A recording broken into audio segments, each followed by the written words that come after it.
ಗೆಳೆಯರೇ, ನೆನಪಿಡಿ, ನಿಮ್ಮ ಮನೆಯಲ್ಲಿ ಒಲೆ ಹತ್ತಿದೆಯೋ ಇಲ್ಲವೋ ಅನ್ನೋದಕ್ಕಿಂತ ನಿಮ್ಮ ಮನೆಯಲ್ಲಿ ಇವತ್ತು ಏನ ಅಡುಗೆ ಆಗ್ತಿದೆ ಅಂತ ಕಿವಿಗೊಟ್ಟು ಕೇಳೋ ನೆರೆಹೊರೆಯವರೇ ಜಾಸ್ತಿ.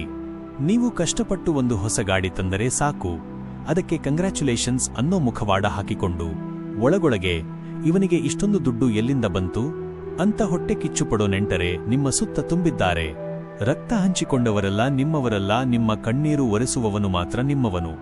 ಇಂದು ನಾನು ಹೇಳೋ ಈ 15 ಚಾಣಕ್ಯ ನೀತಿಗಳು ನಿಮ್ಮ ಕಣ್ಣು ತೆರೆಸದೆ ಹೋದರೆ ಈ ಲೋಕ ನಿಮ್ಮನ್ನು ಜೀವಂತವಾಗಿ ನುಂಗಿ ಹಾಕುತ್ತೆ. ಎಚ್ಚರ. ಇವತ್ತಿನ ವಿಡಿಯೋ ಕೇವಲ ಮಾತಲ್ಲ, ಇದು ಪ್ರತಿಯೊಬ್ಬರ ಮನೆಯಲ್ಲೂ ನಡೆಯೋ ಕಹಿ ಸತ್ಯದ ಕನ್ನಡಿ. ನಾವು ಯಾರನ್ನು ನಮ್ಮವರು ಅಂತ ಅಂದುಕೊಂಡು ಪ್ರಾಣ ಕೊಡ್ತೀವೋ, ಸಮಯ ಬಂದಾಗ ಅವರೆಲ್ಲ ಹೇಗೆ ಬಣ್ಣ ಬದಲಿಸುತ್ತಾರೆ ಅನ್ನೋದನ್ನ ಮಹಾನ್ ಜ್ಞಾನಿ ಚಾಣಕ್ಯರು ಸಾವಿರಾರು ವರ್ಷಗಳ ಹಿಂದೆಯೇ ಹೇಳಿದ್ದಾರೆ. ಈ 15 ಸೂತ್ರಗಳು ನಿಮ್ಮ ಬದುಕನ್ನೇ ಬದಲಿಸಬಲ್ಲವು. ವಿಡಿಯೋವನ್ನ ಸ್ಕಿಪ್ ಮಾಡದೆ ಕೊನೆಯವರೆಗೂ ನೋಡಿ, ಯಾಕಂದ್ರೆ ಕೊನೆಯಲ್ಲಿ ನಾನು ಹೇಳೋ ಮಾತು ನಿಮ್ಮ ಶತ್ರುಗಳನ್ನೇ ನಿಮ್ಮ ಮುಂದೆ ತಲೆಬಾಗುವಂತೆ ಮಾಡುತ್ತೆ. ಅದಕ್ಕೂ ಮೊದಲು ಇಂತಹ ಅದ್ಭುತ ಜೀವನ ಪಾಠಗಳಿಗಾಗಿ ಈಗಲೇ ನಮ್ಮ ಚಾನೆಲ್ ಅನ್ನು ಸಬ್ಸ್ಕ್ರೈಬ್ ಮಾಡಿಕೊಳ್ಳಿ ಮತ್ತು ಬೆಲ್ ಐಕಾನ್ ಒತ್ತೋದನ್ನ ಮರಿಬೇಡಿ.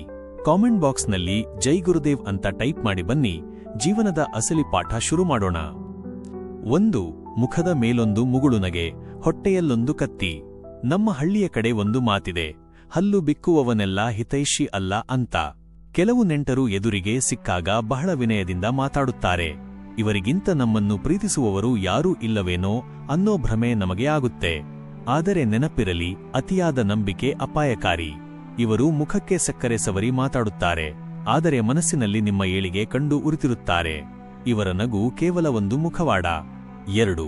ಸ್ವಾರ್ಥವೆಂಬ ಬಂಡೆಯ ಮೇಲೆ ನಿಂತ ಸಂಬಂಧಗಳು. ಚಾಣಕ್ಯರು ಹೇಳ್ತಾರೆ, ಸರ್ವೇ ಸ್ವಾರ್ಥಪರಾಯಣ. ಈ ಜಗತ್ತಿನಲ್ಲಿ ಪ್ರತಿಯೊಬ್ಬ ಮನುಷ್ಯನು ಮೊದಲು ತನ್ನ ಲಾಭ ಇರೋ ಕಡೆಗೆ ವಾಲ್ತಾನೆ. ಅಣ್ಣ ತಮ್ಮ ಇರಲಿ, ಗೆಳೆಯನಿರಲಿ, ತನ್ನ ಹಿತಾಸಕ್ತಿ ಎಲ್ಲಿದೆಯೋ ಅಲ್ಲಿಗೆ ಹೋಗ್ತಾನೆ. ಮರದಲ್ಲಿ ಹಣ್ಣಿರುವವರೆಗೆ ಮಾತ್ರ ಹಕ್ಕಿಗಳು ಇರುತ್ತವೆ, ಹಣ್ಣು ಖಾಲಿಯಾದ ಮೇಲೆ ಹಕ್ಕಿಗಳು ಮರವನ್ನು ಮರೆಯುತ್ತವೆ. ನಿಮ್ಮ ಹತ್ತಿರ ಹಣ ಇರುವವರೆಗೆ ಮಾತ್ರ ಈ ನೆಂಟರ ಕಾಟ. 3. ನೆರೆಹೊರೆಯವರ ಕಣ್ಣಗಲಿಸಿದ ಕೌತುಕ. ಪಕ್ಕದ ಮನೆಯವರಿಗೆ ನಿಮ್ಮ ಮನೆ ಅಡುಗೆಯ ಬಗ್ಗೆ ಅತೀವ ಆಸಕ್ತಿ. ಇದು ಪ್ರೀತಿಯಲ್ಲ, ಅಸೂಯೆ. ನೀವು ಅವರಿಗಿಂತ ಸ್ವಲ್ಪ ಬೆಳೆದರೂ ಅವರಿಗೆ ನಿದ್ದೆ ಬರಲ್ಲ. ನೀವು ಹೊಸ ಸ್ಕೂಟರ್ ತಂದರೆ, ಸಾಲ ಮಾಡಿ ತಂದರು ಅಥವಾ ಆಸ್ತಿ ಮಾರಿ ತಂದರು ಅಂತ ಚಾಡಿ ಹೇಳ್ತಾರೆ. ನೆರೆಹೊರೆಯವರ ಜೊತೆ ಜಗಳ ಬೇಡ, ಆದರೆ ಮನೆಯ ರಹಸ್ಯಗಳನ್ನು ಅವರ ಮುಂದೆ ಬಿಚ್ಚಿಡಬೇಡಿ.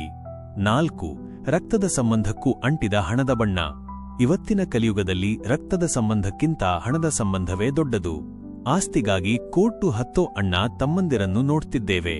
ನೀವು ಸಾಲ ಕೇಳಿ ನೋಡಿ, ಅಸಲಿ ಬಣ್ಣ ಬಯಲಾಗುತ್ತದೆ. ಮಗನ ಫೀಸ್ ಕಟ್ಟಿದೆ, ಕೈಯಲ್ಲಿ ಕಾಸಿಲ್ಲ ಅಂತ ಸುಳ್ಳು ಹೇಳ್ತಾರೆ. ನಿಮ್ಮ ಕಷ್ಟದಲ್ಲಿ ಯಾರು ನಿಲ್ತಾರೋ ಅವರೇ ನಿಜವಾದ ಬಂಧುಗಳು. 5. ಆತ್ಮನಿರ್ಭರತೆ.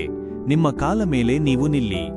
ನಮಗೆ ಕಷ್ಟ ಬಂದರೆ ಅಣ್ಣ ಬರ್ತಾನೆ, ಮಾವ ಬರ್ತಾನೆ ಅನ್ನೋದು ಭ್ರಮೆ. ನಿಮ್ಮ ಜೀವನದ ಅಸಲಿ ರಕ್ಷಕರು ನೀವೇ. ಪದೇ ಪದೇ ಬೇರೆಯವರ ಸಹಾಯ ಕೇಳಿದರೆ ನಿಮ್ಮ ಮರ್ಯಾದೆ ನೀವೇ ಕಳೆದುಕೊಂಡಂತೆ. ಬಲಿಷ್ಠನನ್ನು ಕಂಡರೆ ಜಗತ್ತು ತಲೆಬಾಗುತ್ತೆ, ಬಲಹೀನನನ್ನು ತುಳಿಯುತ್ತೆ. 6. ಮೌನದ ಅಸಲಿ ಶಕ್ತಿ.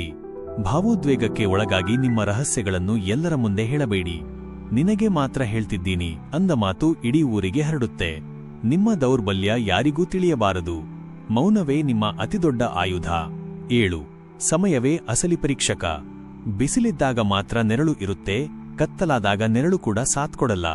ಹಾಗೆಯೇ ಕಷ್ಟ ಬಂದಾಗ ನೆಂಟರು ಮಾಯವಾಗುತ್ತಾರೆ. ಯಾರು ನಿಮ್ಮ ಕತ್ತಲೆಯ ದಿನಗಳಲ್ಲಿ ಕೈ ಹಿಡಿಯುತ್ತಾರೋ ಅವರನ್ನೇ ನಂಬಿ. 8. ಅಸೂಯೆ ಎಂಬ ವಿಷಕ್ಕೆ ಮದ್ದೇ ಇಲ್ಲ.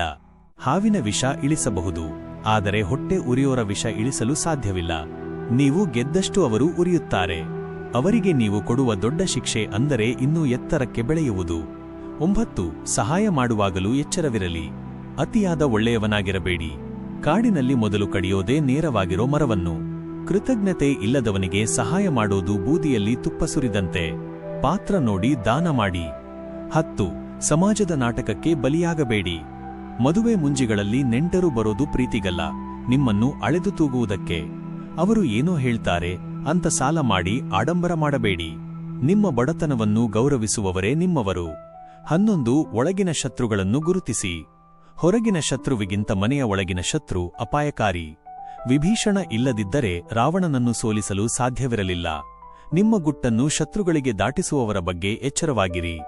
12. ಶಿಕ್ಷಣ ಮತ್ತು ಜ್ಞಾನವೇ ಆಯುಧ. ಹಣ ಕಳುವಾಗಬಹುದು, ಜ್ಞಾನವಲ್ಲ. ಜ್ಞಾನವಿರುವವನನ್ನು ಯಾರೂ ಮೋಸ ಮಾಡಲಾರರು. ಮಕ್ಕಳಿಗೆ ಆಸ್ತಿ ಮಾಡಬೇಡಿ, ಬದಲಾಗಿ ಅವರಿಗೆ ಸಂಸ್ಕಾರ ಮತ್ತು ಶಿಕ್ಷಣ ನೀಡಿ.